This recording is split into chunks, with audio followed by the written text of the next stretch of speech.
2. I've given God a good giggle these last few years.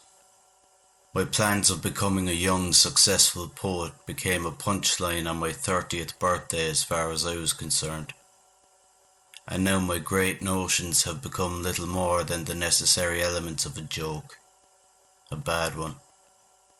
Like you'd see on a fridge magnet. A joke to be repeated day after day till perhaps some sympathetic soul takes mercy and favours both it and me with the bin. But I still consider trying sometimes. It's just that I'm so fucking late in the game. And I'm constantly distracted by my failing faculties and the horrors I've invited upon my body. For instance, it's been 26 days since I last showered. You could harmonise with the hum of my presence. This is due to the fact that I've developed an intense discomfort with water touching my skin, a sensitivity brought on by my alcoholic habit. Each pitter-patter and occasional lashing of inaccurately temperatured water, it causes an overstimulation across and along my body, leading to blinding bursts of minor convulsions and cramps.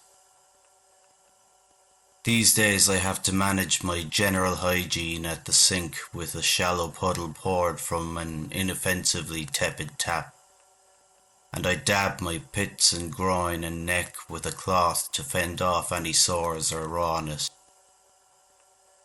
I've also since taken to shaving my head with a bare blade to spare myself the concern of dandruff and flare-ups of psoriasis. I bite my fingernails down to the root till the skin breaks and bleeds, and my toenails break off naturally into my socks when their structural integrity finally fails against the inside of my shoes. Shrapnel of slim bone that makes short work of the cotton protecting my feet. I can't seem to buy enough socks. However, none of this was of concern to me right now. My teeth were a nightmare, and they were beginning to hurt me. I'd acquired at least 3 cavities in the 15 years since I'd last visited the dentist, and now my negligence of oral care was catching up with me like a fucking storm. It was fine while I was drunk, but there would always be a good 6 hours of the day when the anaesthetic wore off in my sleep, and I'd wake to find a shocking agony parading around in the corners of my mouth. I desperately needed to seek a dentist, and so I finally made an appointment. He was a friend of my Ophila's, and so I asked my dad to call ahead and book the time for me. The appointment was at 9 a.m, so I'd been awake since 6 a.m, sipping neat rum to prepare myself for venturing out into the general public at normal people hours. This wasn't taking into consideration the fact that I was also going to be tackling another phobia of mine. I was terrified of the dentist, so I was always going to be scared of the issue at hand, shy of becoming unconscious with drink. I endeavoured to brush my teeth before I had to leave the house, but brushing my tongue caused me to gag, and I puked up the previous 3 hours of rum straight back into the sink, leaving me furious and hoarse and delicately sober. This would not do. I had 15 minutes before the Ophila showed up to take me into the city, so I quickly lined my stomach with a dry slice of white bread and some ice water to numb my now agitated throat, before I managed another shot or 2 of the rum, followed by a pill of Xanax. Xanax was difficult to acquire these days, so I only used my stash very seldomly, and with great caution. It was bound to work. However, I was currently in limbo while waiting for the medication to take effect. I was still only working with a residue of drunkenness when the Ophila showed up, and so this put me on edge for a while as we drove into the city. My dad took an exaggerated sniff of the air. "Have you already been drinking?" He despised drunk people. His own father was an alcoholic. He used to strike my nan when he was out of his head. Dad never drank because of this, although he was also wound tighter than something tightly wound, and refused medications that may have helped him chill the fuck out a bit. Because of this, he relied on his Catholic religion for solace.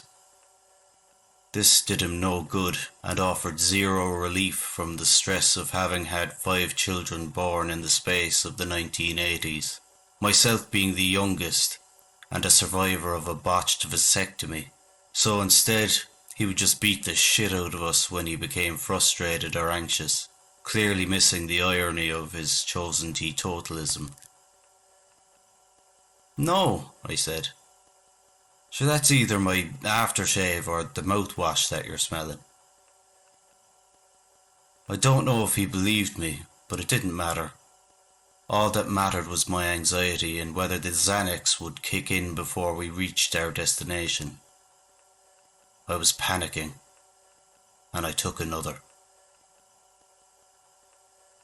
"It's gonna kill you if you don't cut it out," he said. "It'll kill you just like it did your granddad." He didn't understand. He believed in good things and bad things, and he never questioned anything in his life. As far as he was concerned, I was simply another version of his own outfella, who chose this chemical imbalance and drank to the precipice of oblivion because it was just a bit of crack. He couldn't possibly understand that this was an affliction that in fact saved me from myself on numerous occasions. I needed this relief from my molecular foundation, and alcohol was simply the most available cure, albeit a temporary one. I could afford it, and in turn learned how to dance with its stigma, with white lies and diversions. I'd become very good at sparing my loved ones from concerns they could do nothing about. Most alcoholics do. Each time we reached a red light, my outflow would break and whistle. He did this when he was uncomfortable, and he was always unfucking comfortable. He no longer whistled joyously, and he never completed a single verse of a single song. And the more anxious he became, the more quickly he whistled the tune out of tune, and it was absurdly fucking maddening to my current senses as I waited for my chemical calmness to kick in. I begged for green lights and silence, but he turned on the radio instead. The youthful demographic continued to strain both our financial resources and our public rivers by living and dying in a problematic and constant manner, an issue of which is scheduled to be addressed at... And then, out of nowhere, a car slammed into the back of us. The whistling stopped. What in God's name? My outfella couldn't swear either, but at least he could get angry, and he was. We both stepped out of the car and walked to the back to assess the damage. We inspected a small dent in the bumper as the other driver stepped out. She couldn't have been more than 20 years old, and she was slim and appeared to be shocked. I judged her immediately by the awful dubstep music blaring from her window, which she didn't bother turning off, and her twin-like friend who didn't bother to even leave the passenger seat. I hated her. I hated them both. Oh my God! I'm so super sorry. I recognized this girl. She was local and had no business speaking like a fucking sunstroked retard from LA, but my outfella fell for the act, hook, line and sinker. I suppose 50 years of marriage would make any man susceptible to the siren. Ah, don't worry, sweetheart, he said. Are you and your friend all right? I'd have considered throwing up from disgust, but the Xanax was noticeably warming the backs of my eyeballs, and instead I just decided to watch my outfla flirt with a woman young enough to be his own granddaughter. Do I owe you anything? She asked. No, please. No one was hurt, and sure, look, that's the main thing. Oh, mister, you're so good. She gave him a hug and a kiss on the cheek, and I can't recall ever seeing him look so content. I felt high, and the outfla seemed to be in a similar frame of mind, and our conversation for the rest of the journey actually became something quite pleasant. Any girlfriend, nah? Nah, I said. Might be in love, though. It was a beautiful thing, hearing my dad laugh at something I'd said. He won't ever know, but I'll be saving that memory for tougher times. We eventually got there with a few minutes spare. The outfla went into the office and gave a great big hug to his old, now a dentist, school pal, and they made idle bullshit chit-chat for a bit. They closed the door, and instead of hanging out by the secretary's desk like a spare prick, I decided to join the others in the waiting room.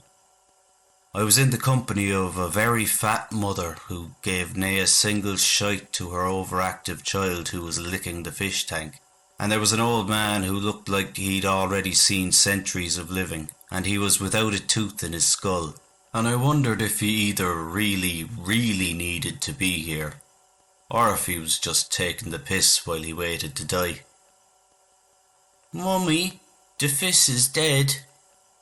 The mother was clearly exhausted and didn't bother even raising her head from her clasped hands. He's just sleeping, she said. The fish in question was belly up on the surface and currently being devoured by the others in the tank. The kid looked at me and I shrugged my shoulders. I feel like he realised a lot of things in that moment, even if he didn't really understand them. Sham! Called the dentist from his office door. Jesus, it's been a while. No longer a wee saucy pup, huh? Come in here and let's have a look at you. The mother looked at me with disdain. She'd probably been waiting for ages. I'd have despised me too if I were in her shoes, but I wasn't, and so I walked on in while wearing my own. The toothless old man was asleep as I walked past, and the kid had stopped licking the tank and was now staring off into the middle distance of nowhere, no doubt attempting to relocate the security he had enjoyed mere moments ago, before the first betrayal of truth slapped grease to his grip of certainty. The outfla sat in the corner of the office so as to continue the banter, and I climbed up onto the big cushiony chair. The sharp steel instruments were in plain sight, but I wasn't panicked by this in the manner I'd expected, and in fact I lay back and delighted in the marvels of modern medication. I was buzzing like a bee, and I'd have been happy anywhere in this moment. After a brief rummage around my open mouth, it was clear to see the damage I'd let occur over the years. Disintegration and erosion due to a solid decade or so of acidic tides crashing against the calcium and poisoning the roots. Right, said the dentist. Before we get started, I'm going to give you a bit of this here laughing gas, but that's just so you'll find my jokes funny, huh? He gave me that very same line the first time I ever met him, back before I could even tie my shoelaces. Normally that'd make me feel a bit sad for someone, but himself and the outfla seemed to still be enjoying it, so I humoured him with a dozy old ha! The mask covered my nose and mouth, and I could hear the nitrous oxide hissing from the tank. Otherwise, it was unnoticeable and odourless. They were laughing about some old school pal from half a century ago, who took a beating from the Mother Superior because he wrote left-handed, and while they were trying to recall his name, I noticed the outfla's bottom jaw became elongated and poured like liquid sand into his lap. His hands, they inflated like sausagey balloons, and forced his arms to float above his head. He looked silly, and I think I tried to laugh with heavy eyes as I watched his gaping maw begin to swallow his own head. I looked to the dentist, and his long white lab coat formed into a giant pint of milk before me. "Why didn't you ever drink me, Sham? I'm good for your teeth." I'm lactose intolerant." "No, you're not." How would you know?"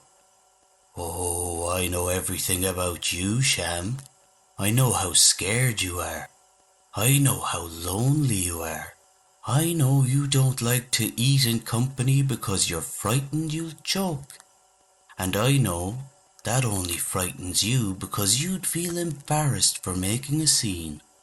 I know you're terrified by the company of your friends, but not quite as much as the thought of them leaving you.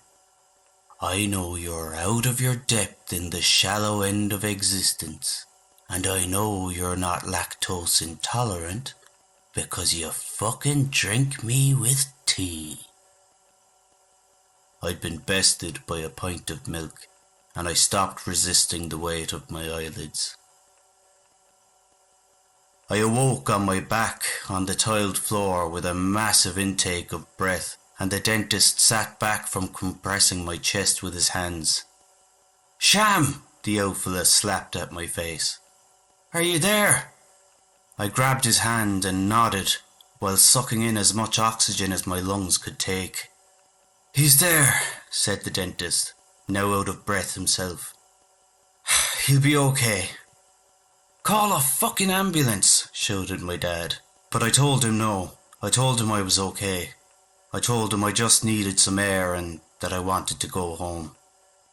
The dentist had managed to fill in one of my teeth and remove another before I'd stopped breathing entirely. The old fella was furious with him, and although I was watching a long-term friendship burn to the ground, I had no intention of explaining it was me who caused the overdose. My lips were still blue by the time we made it back to the car. I'd slipped away for a minute or two into a warm bath of nothing, and it was so easy. But the old fella was upset, and that hurt a lot more. "You'll stay with us tonight," he said. "Me and your mother." Okay," I said. I didn't want to, but I felt guilty for frightening him. I'd have to secure one or two of the old lady's bottles of vino from her quote-unquote cellar, which is just a few boxes of Pinot Grigio she keeps out in the garden shed. But I'd be okay, and it'd be enough to dodge withdrawal till I make it back to the flat tomorrow. I patted the old fella on the shoulder and laughed a little.